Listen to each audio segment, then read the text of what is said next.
ची सगळ्यात मोठी बातमी समोर येते। इंडियाज गॉट टॅलेंटमधील रणवीर अलाहाबादी यानं केलेल्या आक्षेपार्ह वक्तव्याप्रकरणी सुप्रीम कोर्टामध्ये सुनावणी झालेली आहे आणि या सुनावणीमध्ये सुप्रीम कोर्टानं रणवीर अलाहाबादी याला झापलेलं आहे। तुमची वक्तव्य तुमच्या डोक्यातले सडके विचार आणि अभद्र विचार दर्शवतात असं सुप्रीम कोर्टानं कठोर शब्दामध्ये म्हटलेलं आहे।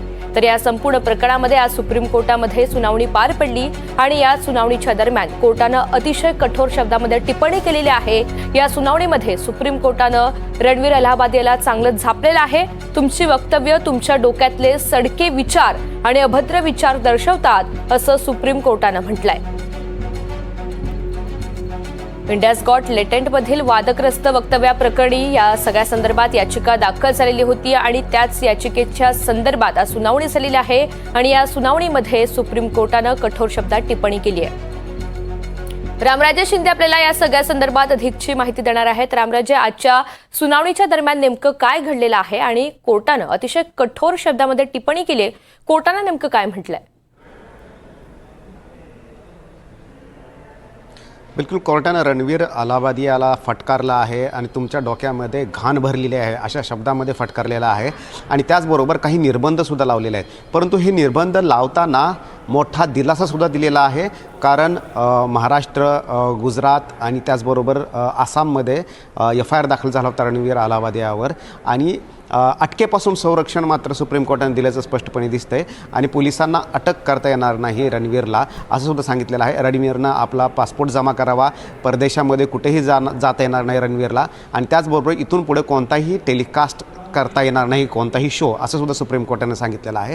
त्यामुळं रणवीर अलाहाबादीची जी बाजू आहे ती अगोदर सुप्रीम कोर्टाला ऐकून घ्यावी लागणार आहे आणि त्यानंतरच निकाल दिला जाणार आहे। परंतु आता तात्पुरता दिलासा म्हणावा लागेल, परंतु कान टोचले रणवीर अलाहाबादी याचे सुप्रीम कोर्टानं। रणवीरला काहीसा दिलासा मिळाला आहे असं म्हणावं लागेल, मात्र शोच्या संदर्भात कोर्टानं नेमकं काय निरीक्षण नोंदवलेलं आहे आणि पुढील काय निर्बंध असतील शोसाठी?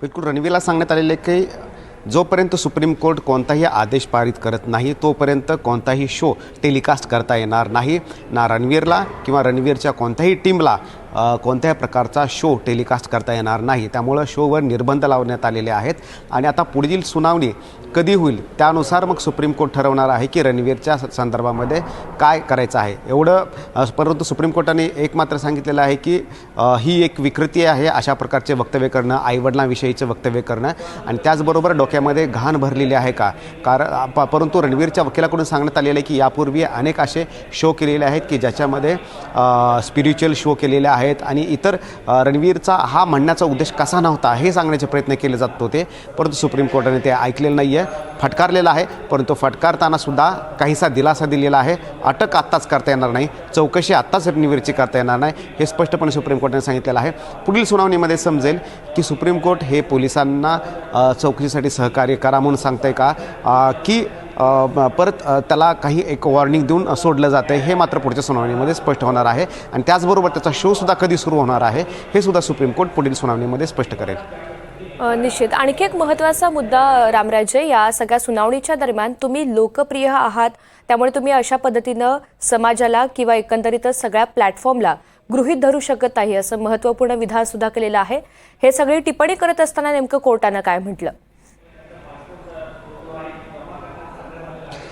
खरं तर सेलिब्रिटींनी कसं वागावं याचा एक पाठ असतो, याचे काही नियम असतात आणि ज्या वेळेस सोशल मीडियावर किंवा OTT प्लॅटफॉर्मवर तुम्ही व्यक्त होता तेव्हा टीनेज मुलंसुद्धा पाहत असतात आणि त्यामुळं त्या मुलांवर वेगळा परिणाम होऊ शकतो आणि हळूहळू अशा प्रकारचे वक्तव्य जे आहेत त्याला समाज मान्यता मिळू लागते आणि म्हणूनच सुप्रीम कोर्टाने हे सांगितलेलं आहे की तुम्ही जेव्हा एखादं वक्तव्य करता त्यामुळे समाजावर त्याचा परिणाम होत असतो आणि म्हणूनच फटकारलेला आहे की तुम्ही सेलिब्रिटी आहात, तुम्ही काय बोलतायत तर त्याच्यावर तुमचं नियंत्रण असलं पाहिजे। मात्र अशा प्रकारचे बोलण्यामुळं समोरच्या व्यक्तीच्या डोक्यामध्ये हे वक्तव्य जातात आणि प्रोव्होक केलं जातं का, अशा प्रकारचं सुद्धा चिंता जी आहे ती सुप्रीम कोर्टाने व्यक्त केलेली आहे। त्यामुळं हा मेसेज जो आहे तो केवळ रणवीर अलाहाबादीसाठी नाही, सर्वच सेलिब्रिटीसाठी आहे। सार्वजनिक जीवनामध्ये वागताना बोलताना कशा प्रकारचे भावना व्यक्त कराव्या आणि ते पण आपल्या समाजामध्ये, भारतीय समाजामध्ये आईवडिलांना देवस्थान आपण दिलेला आहे, देवाप्रमाणे मानतो आणि त्यांच्याविषयी असे वक्तव्य येणाऱ्या पिढीला तुम्ही काय शिकवताय, अशा प्रकारचा प्रश्न जो आहे तो सुप्रीम कोर्टाचा होता. निश्चित. आणि त्यामुळे रणवीर अलाहाबादी याला तुर्तास जरी काहीसा दिलासा मिळालेला असला तरी सुद्धा अगदी कठोर शब्दामध्ये कोर्टानं फटकारलेला आहे. आणि या सगळ्या संदर्भात आता निर्बंधांचा कसा पुढे विचार होतो हे सुद्धा पुढच्या सुनावणीमध्ये स्पष्ट होणार आहे. धन्यवाद सविस्तर माहितीसाठी. तर इंडियाज गॉट लेटंटमधील रणवीर अलाहाबादी यानं केलेल्या आक्षेपार्ह वक्तव्याप्रकरणी सुप्रीम कोर्टामध्ये आज सुनावणी झालेली आहे. आणि या सुनावणीच्या दरम्यान सुप्रीम कोर्टानं रणवीर अलाहाबादी याला चांगलं झापलंय, कठोर शब्दात टीका केली आहे. काय म्हटलंय कोर्टानं पाहूयात. अभद्र भाषा वापरण्याची परवानगी तुम्हाला मिळालेली होती का? तुम्ही आईवडिलांचा अपमान केलाय. तुमचे विचार किती गलिच्छ आणि विकृत आहेत हे यातून कळतंय. कार्यक्रमातली वक्तव्य अतिशय बेजबाबदार आहेत. आम्ही अशा याचिका का ऐकल्या पाहिजेत? तुम्ही प्रसिद्ध आहात म्हणून तुम्ही काहीही कराल असं तुम्हाला वाटतंय का? लोकप्रिय असण्याचा अर्थ असा नाही की तुम्ही काहीही टिप्पणी कराल. तुम्ही समाजाला गृहीत धरू शकत नाही. कार्यक्रमात नैतिकतेच्या नियमांचं उल्लंघन झालेलं आहे.